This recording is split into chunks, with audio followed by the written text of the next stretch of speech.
So we wait until the screen goes off. Yeah. Yeah. I think so. That makes sense. Give people time.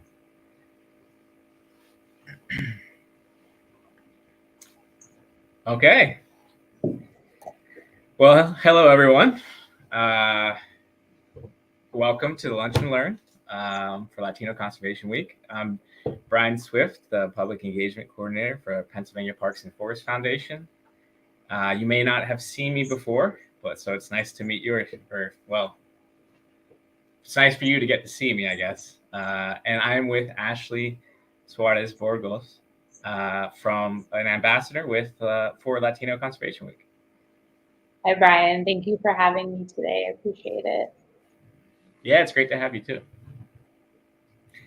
And we were just chatting a little bit before, but I think today the goal is to kind of talk a little bit more about Latino Conservation Week and Hispanic Access Foundation, and the events that are going on this week in Pennsylvania, but also across the country, and kind of what people, how people can get involved and kind of to look forward to in the future. So we had been talking for a little bit, but I don't know, Ashley, if you'd like to, talk to us a little about Latino Conservation Week. I think that'd be a good place to start. Yes. So Latino Conservation Week is an initiative that the Hispanic Access Foundation started about 8 years ago. It's so crazy to think about it like that. To get Latinos outdoors and just really experiencing spaces that like historically haven't been accessible for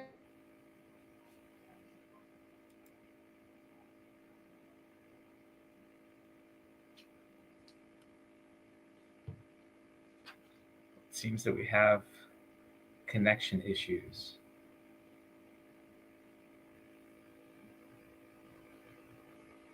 Oh, there you go. The image froze for a second. Oh, okay. Did you guys hear me though? No, I cut off too. Oh, okay. Okay, that's no problem. So Latino Conservation Week, this is actually our 8th year. It's an initiative with the Hispanic Access Foundation to just get Latinos outdoors and other communities of color that have historically haven't had access to these type of spaces and events. What's really cool is that like Latino Conservation Week, it allows for any type of exploration and connection with the outdoors, which is kind of like my favorite aspect about it, since we're really limited, or it's seemingly historically limiting as into like what we consider outdoor experiences as. And also like it's just my Super Bowl. Like I go crazy for it. I really do love it. Like last year we did 300 events, so I can only imagine this year. I think our goal is like 500 nationwide. So yeah. And that was interesting what you mentioned about. So you talked about how in the past there's kind of there has been like a limited perspective on what it means to have an experience in the outdoors. Could you talk a little bit more about that? Because I thought that was pretty interesting. Yeah, absolutely. So at least in my experience working with, different governments in regards to conservations and parks, a lot of times we associate outdoor access being hiking, hunting, fishing, archery, that you need like this form of transportation to exit like an urban environment to connect with the outdoors, which isn't necessarily true. It can be as simple as just going outside of your house and like seeing the tree that's in your neighborhood, or going to your local park, or even just seeing like a patch of grass, or having access to like a flower pot that like your neighbor has on their balcony. It's so like the outdoors, it is changing, right? We are becoming more and more into this like urban ecology, or modern day ecology is what I like to call it. And the way that people can connect to it is in their own experience. Like it shouldn't be limited based on how we tell people to do it, Yeah, I really love that mindset. Actually, that's kind of interesting. I feel like sometimes we tend to think that it is kind of you have to travel to, some place far away to get out to a national park, for example. But I think for me, sometimes just taking a walk down the neighborhood street to the local park can have like huge benefits on my mindset for that day. I think it's really neat. I like that. I like that a lot. Thank you. Could you tell us a little bit about kind of some of the types of events that are going on? I know you said that it's not limiting, but just to give people an idea of some of the different things. Yeah, of course. Again, it varies like per state and per community. So like one event that happens all the time is like tacos and birding, like in California with one of our rangers, Miguel, who's super cool.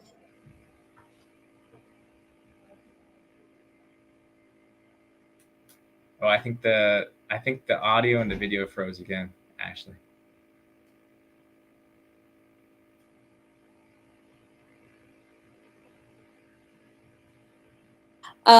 Some other events that we have, I can't tell. There we go. All right, I'm back. Sorry about that. That's okay. Internet was acting up. So some of the events, we have our classic stuff like trash pickups, walks, hikes, fishing, all the average stuff like birding. But then we really have a lot of cool events, like we do gear swaps, which I think is really dope.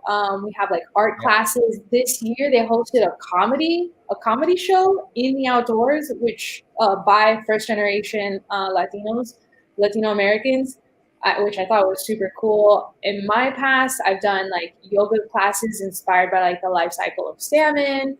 During the pandemic, we did like at-home kits for families to feel like less insane, but like bring the outdoors to them. This year, I've already started a couple events. We did a planta patrol at the Underline, which is like an urban park experience that happens under our public transportation system. And then we're also doing like a python hunt in the Everglades. Like it can go either way. It can be super, super outdoors, and it can also be super, super close to home and like very culturally important to each community.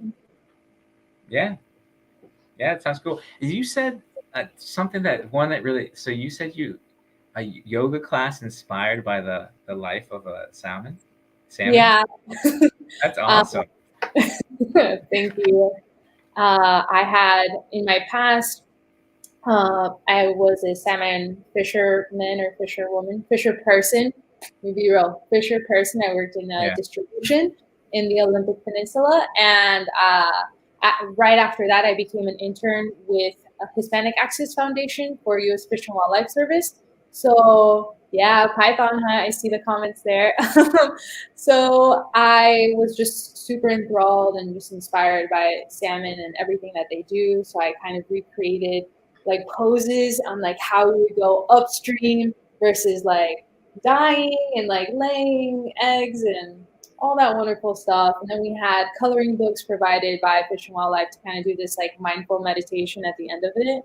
That's what I'm saying. Like Latino Conservation Week is just so creative and allows such a flexibility in the ways that each Latinidad, wherever in the States or even in like the territories, can experience the outdoors.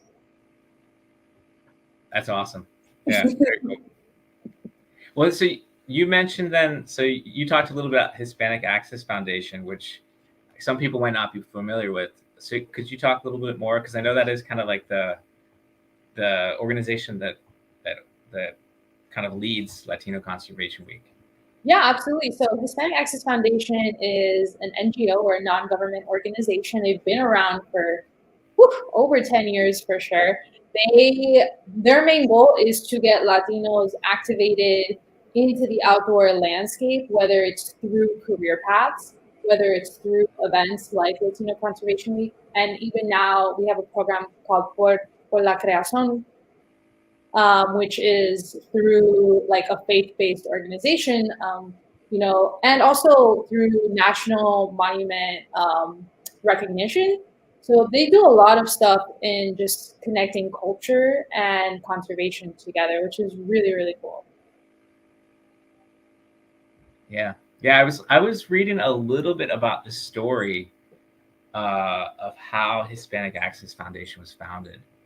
So it sounds very cool about kind of opening opportunities to the community and I think the personal story that I was reading, the founder's story, was interesting as well.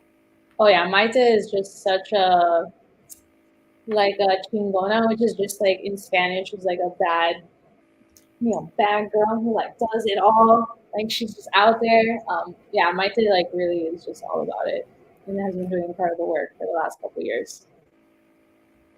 Yeah. Wait, and so that's interesting about the word Cingona. I've used that before, but in Colombia, I think it had a different. At least my understanding of it was it could be sometimes someone who was kind of would kind of bother you a little bit. I know it as like an empowerment term of like. That's interesting. Yeah, I like that. Could be different Like, depending on oh, she's like that girl. She's like that girl, and she's like getting it done. That's how I've known it as. Yeah. No, it's definitely different. I always like to learn new things. Yeah, dialects are different, right? What Exactly. I think is like lamp in Spanish could be like a can of Coke somewhere else. Exactly. Yeah. So you told me, I thought your story is really interesting, and it kind of connects with what you're talking about, the yoga class inspired by the life of a salmon. So I know you mentioned a little bit, but would you want to talk a little bit more about how you kind of got involved with Hispanic Access Foundation, Latino Conservation Week, and just conservationism and advocacy in general? Yeah, absolutely. So I'm originally from Miami. My parents are Cuban Puerto Rican. I grew up with the beach as access, but honestly, I really didn't grow up with like conservation or like environmental studies as my focus. I studied film production. And it wasn't until after college that I had read an article via Nat Geo about, the Endangered Species Act and how it has biasm in it based off the economic value and like food value of certain animals, and specifically to that tuna and salmon. I myself am a pescatarian, so salmon is like my favorite animal to consume. And I was just like, well, there's going to be a very high chance that I can't eat that very soon. And like, how can I change that? How can I make sure that this animal, like in the wild and also on farm raising, is being um, being brought up in a sustainable pattern? Because right now we're just playing catch up, right? That's like the system, at least within the fishing industry. So I quit my jobs and I moved to the Pacific Northwest. My parents thought I was insane, but nonetheless supportive. And I lived in the Olympic Peninsula in this little town called Port Angeles for about a year, working as a distributor for a sustainable food company that would buy fish from the tribes, and then we would process it and like sell it to like these upscale restaurants in Seattle. So that was like really different because I'm a very city Chonga girl, which Chonga is like East Coast version of like Cholo from Miami, and just being out in the middle of nowhere, like everyone was like, "What are you doing?" But it ended up having this domino effect into leading me into a place of conservation and a place of community engagement, just being really like in love with the work that I do. Yeah, I think it's a really cool story. There's a question here in the comments. Did you hear about the recent How I Built this episode about cultivated salmon grown from stem cells to help with the sustainability issue? I have not, only because I don't have TV. So,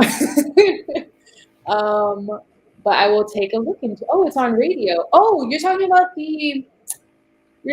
NPR. I will listen to that because they do have that available on Spotify. So I will take a listen. Yeah, it seems interesting. Yeah, absolutely. Thank you for that, guys. I was going to ask you then. So you're an ambassador for LCW, and I thought it could be interesting to talk about that, kind of that role, because maybe someone listening would be interested in doing that someday as well, being an ambassador for.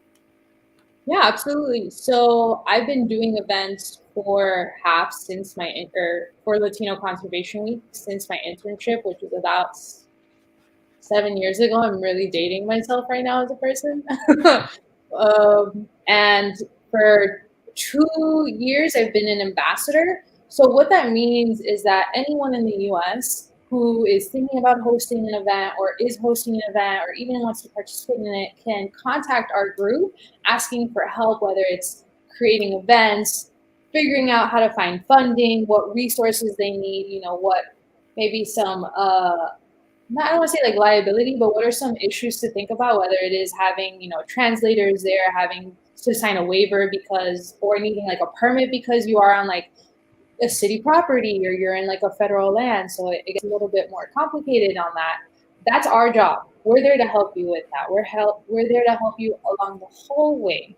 Like it's me and about 8 other people, Virginia, who's also a Miami-based ambassador. That was our goal here in the state of Florida. We've probably contacted I want to say like 65 different museums, organizations, parks, municipalities, and about 10 of them total have their own events. So we're participating in each one of those events, making sure that it's successful from beginning to end. That's great. Yeah. That was actually that leads into another question that I had. And it's, I know for PPFF, I think this is our first year participating in sponsoring LCW events. And you were saying it's growing, right? I think you said that, this year there's expected to be, I think, 500 events. So nationwide. Yeah, last year we had 300. Our goal, I believe, this year is 500 events nationwide. Actually, I'll ask my question. There's a question in the comments. Actually, well, that's probably best to answer now than mine. What advice would you give to others wishing to have a career in conservation? Ooh, okay. Talk to everyone. I'm a huge believer in putting the word out into the universe, right? Into what is it called? Kind of prophesizing what you want in your path. But also researching, because there's a lot of organizations there to help you. The conservation industry, the forestry industry, they are really in need of the next generation. They're really in need of community of colors. They're really far behind socially and culturally on what's necessary. But also don't ever feel limited. I like to tell all the kids I work with, you do not need to be a biologist. You do not need to have a science degree. I come from a marketing background, and that was a big issue in a lot of the work that I did. A lot of people didn't take me serious because I didn't have that, but I had the years of experience to back it up. It just really depends what aspect of conservation you want to go into. You can go the science route, you can go the communications route, you can go the legal route. You want to be a lawyer and care about conservation? That's possible. You want to do public affairs? That's there too. You want to be a graphic designer and do conservation? Merge it. Always merge what you're good at and what you're passionate about together. Yeah, that's really good advice. It is. It's really good advice for anyone who's going. Actually, I feel like the more skill sets that you can develop too, that you never know when you can use them too. I've realized that. I was a teacher for a while, didn't study to be a teacher, but just kind of now that I've had that experience, I find that I can use that now in my new role as a public engagement coordinator, a lot of stuff that I'm doing. So, I agree. Well, my other question was, so going forward in the future, if say in Pennsylvania, there are some groups that would like to host an event or to organize a different event for Latino Conservation Week, what would you recommend for people to do to plan for that next year, for example? I always say to look at our past events. That's usually step number one. Start thinking about what it is you want to do, who's the community you're trying to reach, where's the location, because those three things really impact the type of event. I wouldn't, if I'm going to pick an event for kids, I need to make sure that it's accessible via public and private transportation, that it's friendly to all ages, because now that includes their siblings, that includes their family, that might include grandparents or aunts, uncles. And then my time framing of that, right? So kids have like like a very short attention span, and then like naps, hunger. We always have snacks available. That's a big one. Water. Um, so I'll do like a 2 to 3 hour event. It just, again, like it varies on that. What are you trying to do? We actually do offer workshops on this exact thing pre Latino Conservation Week, which are free. And this was exactly my workshop I offered about a month ago to help people market their event and like create it. So I always stick with the 5 W's and the 1 H, like who, what, when, where, why, and how, to help figure out in that. Yeah, that would be a great resource for planning the events, definitely. Yeah. And so I guess I'm always curious about kind of, I think you've talked a little bit about, oh, here's another question.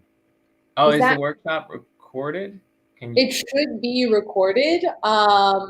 You can go on our Facebook. We usually record all our virtual events and post them on there.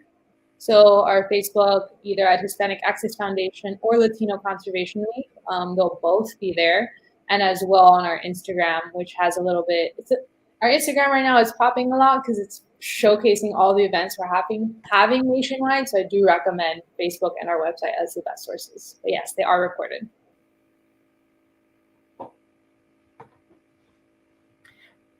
I wanted to ask you a question. What was your favorite? So I don't know. I like, you talked a little about some of the successes, but what is kind of your favorite thing or your favorite moment that you've had as you have been kind of participating with Latino Conservation Week? Do you have like a top #1 highlight that stands out above all the rest? That's really hard because, in every state that I've done it, it's like different. I'm going to pick last year because, we're just coming out of the pandemic. So we're all thirsty for like that human connection, that outdoor connection. For me, I come from an art background, so I always try to mix art into conservation. And last year I was able to find 2 sustainable designers, Latinx sustainable designers, and how they're using their art form as not only as an advocacy tool, but also as a way to reduce, in waste, because the fashion industry is like #1 in pollution, or I believe #2. Oil is #1, fashion is #2. So it was super cool. Elle, who ended up joining one of our councils afterwards, and she is also part of Latino Conservation Week again this year. And her dad go python hunting in the Everglades. So pythons Burmese pythons are a huge issue here in Miami. They've wiped out 90% of the mammal population. And her dad go hunt them, and then she, as a fashion designer, uses their skin to make goods to sell. But they're very high end. She used to work for Yeezys. So now she's like making these super cool, visible, like wearable products of like that. And this Brazilian designer, she went back to Brazil. She found indigenous communities in ways that they would like collect seeds, make their own pigments, like even grab the latex out of trees to create like a leather of sorts, and was teaching like our kids last year and like all our participants virtually, like these are the things that are happening within this industry, and this is how you too can like participate, in conservation. So that was my favorite. That was my favorite last year. Yeah, that seems pretty cool. I'm trying to imagine what python hunting would be like. That's why I'm hosting this year, because I was like, I've never python hunted, and that it's kind of like scary, right? It's got this like scary. Yeah. So at least for Virginia and I, who's a fellow ambassador, we always want to do events that we like, but also B, try to destigmatize part of the outdoors, right? There is like, most people have access to the outdoors or experience it because their dad took them fishing, or their mom took them on hikes. You know, they went with a friend of a friend on a sleepover. So now we get to be that connection for other people. Yeah, definitely. Well, then I guess so. Latino Conservation Week runs until the 24th, so it is kind of going towards the tail end of it.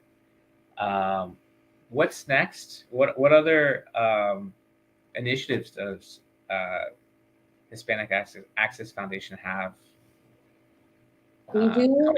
going forward? Sorry. No, it's okay. We do a lot. We do a lot, and my door is always open, and you know, talking to you guys about it, and like, sorry, I just got overwhelmed. But yes, so our next one coming up is usually Hispanic Heritage Month, which we celebrate as well. And in part of that, we have a film festival called Our Heritage, Our Planet, where we not only feature films that are by different community of colors, but we also have submissions, which I think are already closed.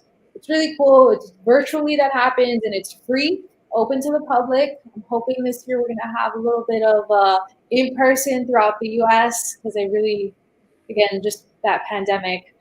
Um, and then we also have a film that we just have been premiering this last year called El Canto de Mar, which features 3 different Latinx conservationists throughout the U.S. And one of them is here in Miami, who's also a fellow HAF alumni and Ocean Alliance Council member, David Vieira. I'm obsessed, but that's because I'm biased. It's my hometown. Outside of that, we also have Latino Advocacy Week, which usually happens around March. And that's just teaching Latino communities, BIPOC communities, how to engage in government, right? Again, we're trying to destigmatize, trying to teach things that not necessarily might be taught within the home or taught in school just because of social, cultural, economic levels.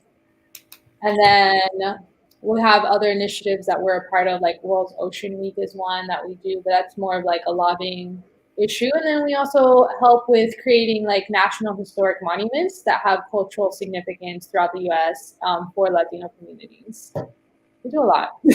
We do a lot. Yeah, definitely. Yeah. And the last one about the national historic monuments, is there a recent one that can you talk about any recent work that you've done with that? Because that's interesting. I'm part of their Ocean Alliance Council, so right now we're working on that in regards to some places within Florida, but that's in the works, so I don't want to give too much out. I do know that we have one within the Yunque Forest happening. We're getting the signage installed August 6th in Puerto Rico. We've had a couple that have already been designated in California that have a lot of Mexican cultural importance. It kind of varies per state, right? Because this is like years long in the process. On average, about 5 years it takes for that whole legality and finances to go through. But yeah, those are what we have, and we do have more information available on Hispanic Access Foundation.org. So everyone can go check that out, and we have a bunch of white papers to follow that, which is just like a fancy PDF, that tells you what we're up to with all the stats and facts. I like that description, a fancy PDF that makes it much more approachable for people. Yeah. For sure. Okay, great. I had another question. I think this is a big question too, because we talked a lot about kind of like reducing barriers. It's a big goal. Accessibility is a big goal for Hispanic Access Foundation, and I think Latino Conservation Week is about that as well, right? Destigmatizing kind of these spaces. So I guess I think before we kind of finish up would be to talk about moving forward, how can NGOs and governments kind of reduce these barriers and increase access to the outdoors to different populations and communities? Ooh, it's such a loaded question. It's hard. Yeah. Because there's such a huge internal shift. It's been very minimal in its happening within at least the last decade, but needs to be like this like a 180 type of quicker shift, in my opinion. There's a lot of different variables. Again, it varies per state, it varies per organization and like what they're trying to do. For me, number one is like accessibility within education, right? You have to make that, there's a lot of redlining that just happens. So now you are already blocking off the communities that could have interest in that, but because of the finances, because of the social cultural barriers that we've created as a society, like you don't know how many of those like little scientists can be coming out of there. So education is one, and creating programs, with different universities, with different high schools to have that straight to career path, which is something that we offer within our internship and fellowship programs. Another is hiring. Hire the people you want. We have a lot of biasm within internally on how we hire people. um, and that's something I always talk about with my organizations. Like, stop judging based off the name that you see or by the experience, because you don't know what you're missing out on. Um, and just having like different, I could just go on and on about this, like having different practices within the staff. So like a lot of internal trainings need to happen on how to communicate, how to deal with certain situation. Even like something so uh, financially low, right, is marketing. Like, who is your model? What are the words that you're using in that pamphlet? Do you have that pamphlet in different languages? Do you have it in Braille? Do you have an audio version? Do you have audio descripted videos so that readers can like read through that if they are, of different abilities? Do you have boardwalks available so that all ages and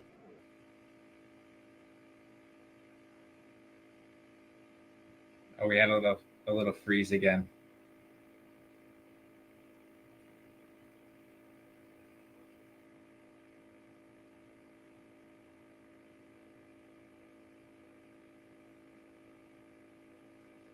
Slight, Ash, I think you froze a little bit. We lost the audio too.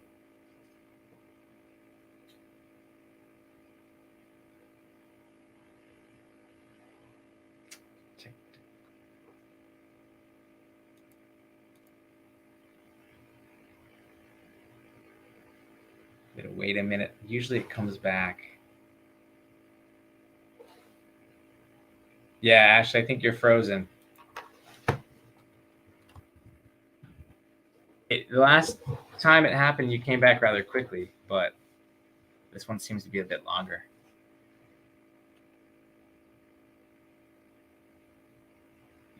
So I guess it seems that we have some internet difficulties or technical difficulties, but I gotta say that I've learned a lot speaking with you today, Ashley, and it's been great. And thank you for coming and joining us today and kind of talking about LCW, Latino Conservation Week, which is going on right now. And you could see kind of the PPFF events, and there's still some more in PA this week up until the 24th. And also Hispanic Access Foundation, the different kind of initiatives that they're doing, and as well as just kind of your perspective on things. And here you can see on the site kind of the different events that we still have going on. So I really encourage people to go out and participate in these events. They're great. And yeah, thank you again, Ashley. We've learned so much. Really appreciate it. Love to talk to you again in the future. Yeah, and thanks for joining us.